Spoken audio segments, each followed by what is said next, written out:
إن تنصروا الله ينصركم ويثبت أقدامكم. Bismillahirrahmanirrahim. Perkenankan kami berbagi tata cara sholat gerhana.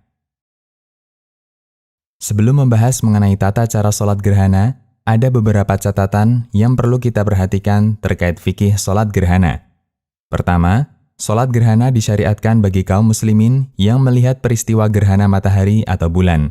Nabi SAW bersabda terkait peristiwa gerhana, فَإِذَا رَأَيْتُمُوهُمَا فَافْزَعُوا إِلَى الصَّلَاةِ, yang artinya, jika kalian melihat gerhana tersebut, yaitu matahari atau bulan, maka bersegeralah untuk melaksanakan sholat.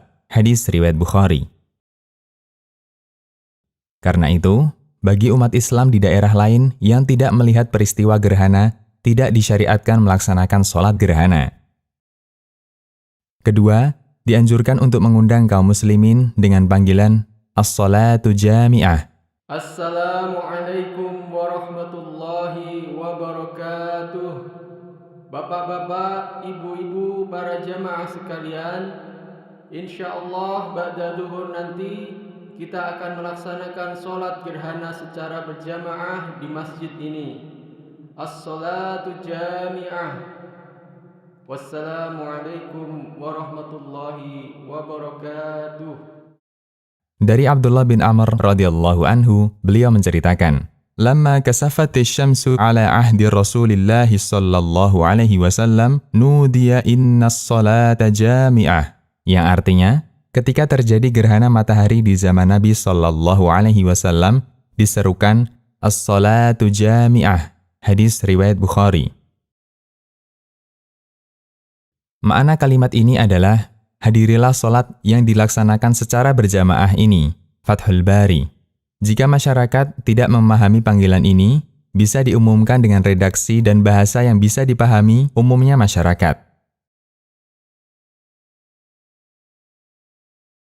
Ketiga, sholat gerhana dikerjakan secara berjamaah di masjid. Imam Bukhari membuat judul bab dalam sahihnya, bab sholat kusuf secara berjamaah. Al-Hafidh menjelaskan, jika imam tidak datang, maka salah satu di antara masyarakat menjadi imam bagi jamaah yang lain. Ini adalah pendapat mayoritas ulama. Fathul Bari. Keempat, bacaan sholat gerhana matahari dikeraskan meskipun dilakukan di siang hari. Alhamdulillahi Rabbil Alamin, Ar-Rahmanir Rahim, Maliki Yaumiddin. Imam Bukhari membuat judul bab dalam sahihnya, bab mengeraskan bacaan ketika sholat kusuf atau gerhana. Kemudian beliau membawakan beberapa dalil yang menunjukkan anjuran itu.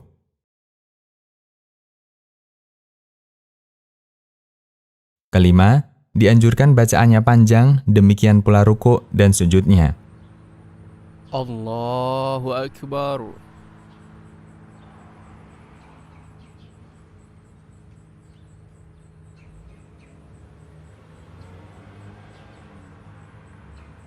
Allahu Akbar.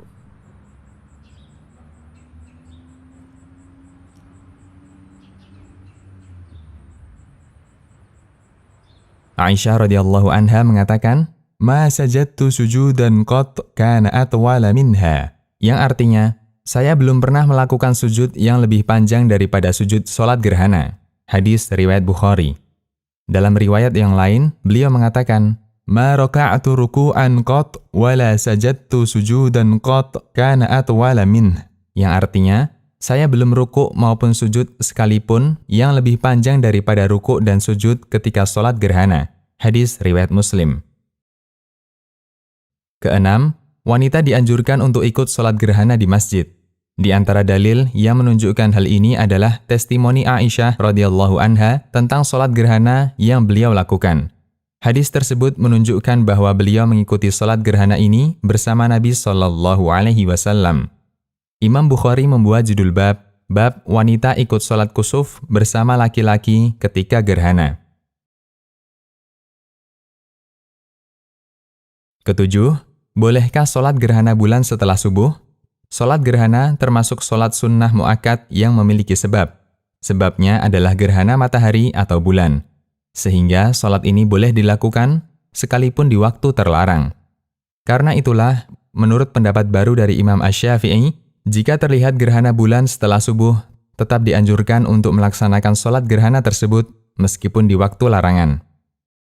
An-Nawawi mengatakan, jika fajar telah terbit dan terjadi gerhana bulan atau terlihat gerhana setelah fajar terbit, maka ada dua pendapat Imam Asy-Syafi'i. Dan pendapat yang benar menurut Al-Qaul Al-Jadid, yaitu pendapat baru Imam Syafi'i, sholat gerhana dianjurkan untuk dilakukan. Sementara menurut Al-Qaul Al-Qadim, yaitu pendapat lama Imam Syafi'i, tidak boleh mengerjakan sholat gerhana. Al-Majmu'. Tata cara sholat gerhana. Selanjutnya, kita akan mempelajari tata cara sholat gerhana. Aisyah radhiyallahu anha menceritakan cara sholat gerhana yang dilakukan Nabi sallallahu alaihi wasallam. Aisyah radhiyallahu anha mengatakan, "Khasafatis syamsu fi hayatin Nabiyyi sallallahu alaihi wasallam, fa kharaja ila al-masjid fa saffa an-nasu wara'ah, fa kabbara, fa qatara Rasulullah sallallahu alaihi wasallam qira'atan tawilah, thumma kabbara fa raka'a ruku'an tawilah." ثم قال سمع الله لمن حمده فقام ولم يسجد وقرأ قراءة طويلة هي أدنى من القراءة الأولى ثم كبر وركع ركوعا طويلا وهو أدنى من الركوع الأول ثم قال سمع الله لمن حمده ربنا ولك الحمد ثم سجد ثم قال في الركعة الآخرة مثل ذلك Fastakmala arba'a raka'at fi arba'i sajadat. Yang artinya, gerhana matahari pernah terjadi pada masa Rasulullah sallallahu alaihi wasallam. Lantas beliau sallallahu alaihi wasallam bangkit dan mengimami sahabat dan beliau memanjangkan berdiri. Kemudian beliau rukuk dan memperpanjang rukuknya. Kemudian beliau berdiri lagi dan memperpanjang berdiri tersebut namun lebih singkat dari berdiri yang sebelumnya. Kemudian beliau rukuk kembali dan memperpanjang rukuk tersebut namun lebih singkat dari rukuk sebelumnya. Kemudian beliau sujud dan memperpanjang sujud tersebut. Pada rakaat berikutnya, beliau mengerjakannya seperti rakaat pertama. Lantas beliau beranjak, usai mengerjakan sholat tadi, dan matahari mulai kelihatan kembali. Hadis riwayat Bukhari dan Muslim.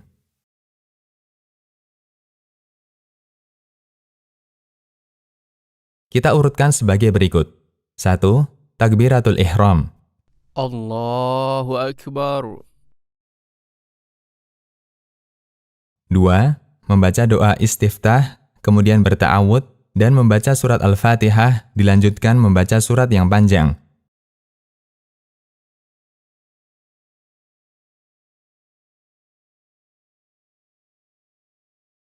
3. Kemudian rukuk dengan memanjangkan rukuknya.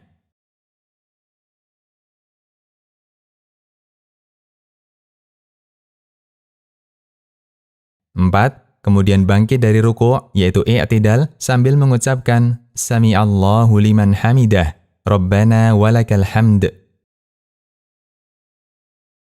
5. Setelah i'tidal ini, tidak langsung sujud, namun dilanjutkan dengan membaca surat Al-Fatihah dan surat yang panjang. Berdiri yang kedua ini lebih pendek dibandingkan sebelumnya.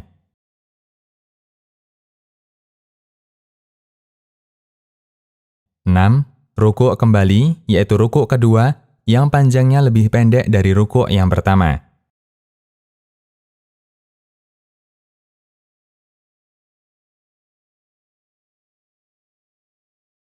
7. Bangkit dari rukuk, yaitu i'tidal, sambil mengucapkan Sami'allahu liman hamidah, Rabbana walakal hamd.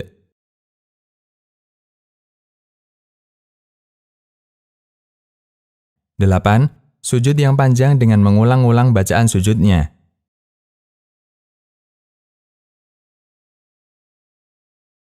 9. Duduk antara dua sujud sambil mengulang-ulang bacaannya.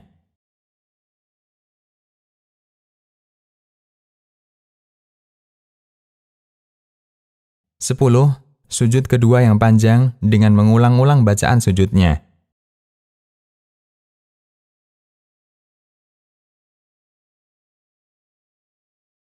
11. Kemudian bangkit dari sujud, lalu mengerjakan rakaat kedua sebagaimana rakaat pertama. Hanya saja bacaan dan gerakan-gerakannya lebih pendek dibandingkan sebelumnya.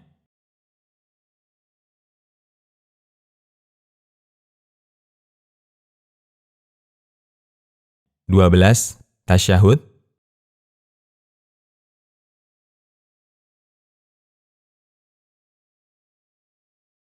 13. Salam 2 kali. Al-Mughni dan Al-Majmu'.